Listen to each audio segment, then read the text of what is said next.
Dr. Diez, I want to talk a little more about denture and especially denture adhesive, the denture cream we put into, I guess, glue that stuff to it or somehow glue it or whatever.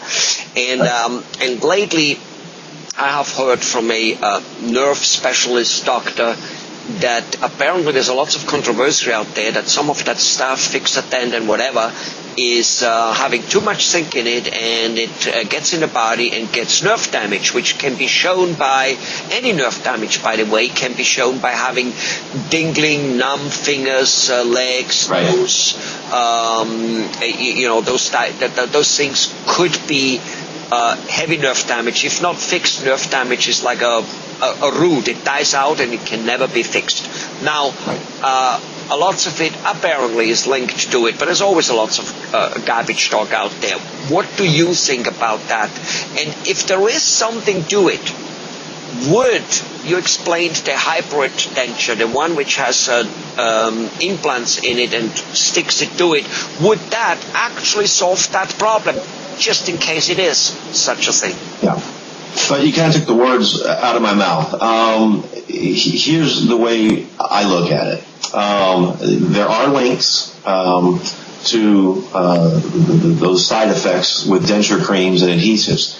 The part that I want to stress, and the part that I think is important, is 99% of patients who use these adhesives don't have to. There's a reason they're having to use adhesive. Either the denture needs to be relined, a new denture needs to be made, and there are some patients that have such a lack of support or jawbone to hold a denture that no matter how well the denture is made, it's not going to fit well. That's where implants come in. The artificial root or the little metal rods or posts that they put down in the jawbone that the denture can snap into. So if you can't have a denture that, even if it's made right, is going to fit well, you always have the options of implants, which... But when you say implants now, you're not talking a whole mouth implant, because the reason most people these days, if they have a denture, there's a financial reason for it, right? Right, that is a solution, but that gets extremely expensive to replace every tooth with an implant. But you can use 2 to 4 implants, to hold a denture in, and hold it in very, very securely. Yes, it does add some cost, but it's a world of difference in the way the denture fits. The denture literally snaps in to these metal posts, and it does not move. It has to be snapped back out. And no adhesive ever needed. No. If you're using adhesive, something is wrong with the denture, or something is wrong with the jawbone. And by that I mean there's not enough jawbone there to hold the denture. In both cases, the problem can be fixed where adhesive does not have to be used. Really and truly, again, I say 99%, but really it's more like 100%. There's no reason someone should ever have to use denture adhesive. Wow. So really, none of us needs to worry, and I don't think none of us does worry, and it will not happen, that we put out Procter & Gamble out of business because one of their product becomes outdated. And for all purpose, so if that problem is there, it's just, that's it. Go from the beginning. Go with that, and that's it. You will never need it. End of discussion.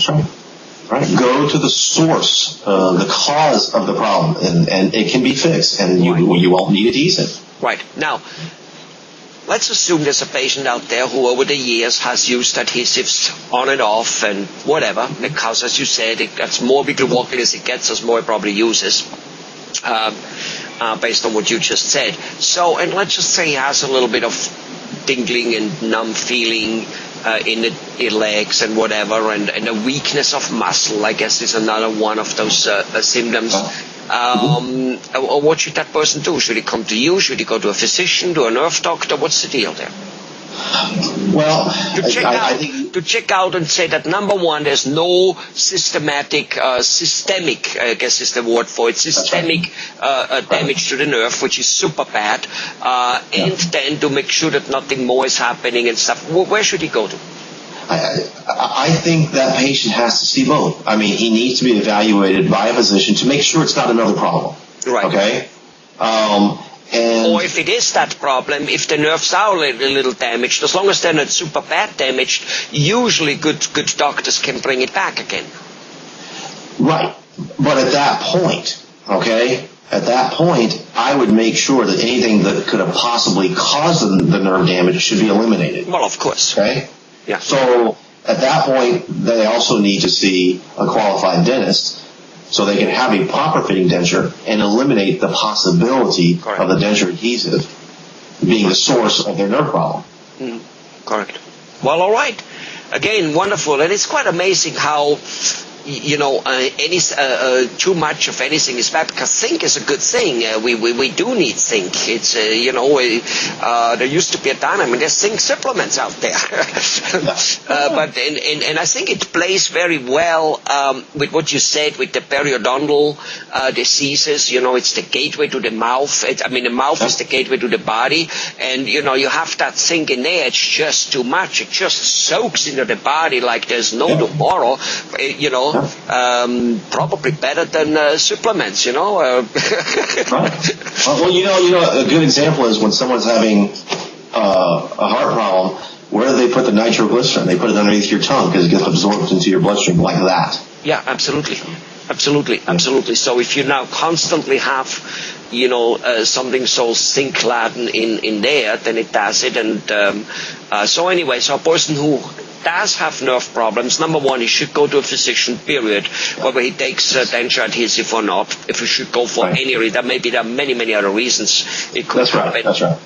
But if he does take denture, should go there, should mention it to his physician that he does. Always should stop and should go to a dentist and then go and get probably that hybrid so that just doesn't have to happen anymore. That's right. Thank you very much, Dr. Diez. Thank you, Helmut.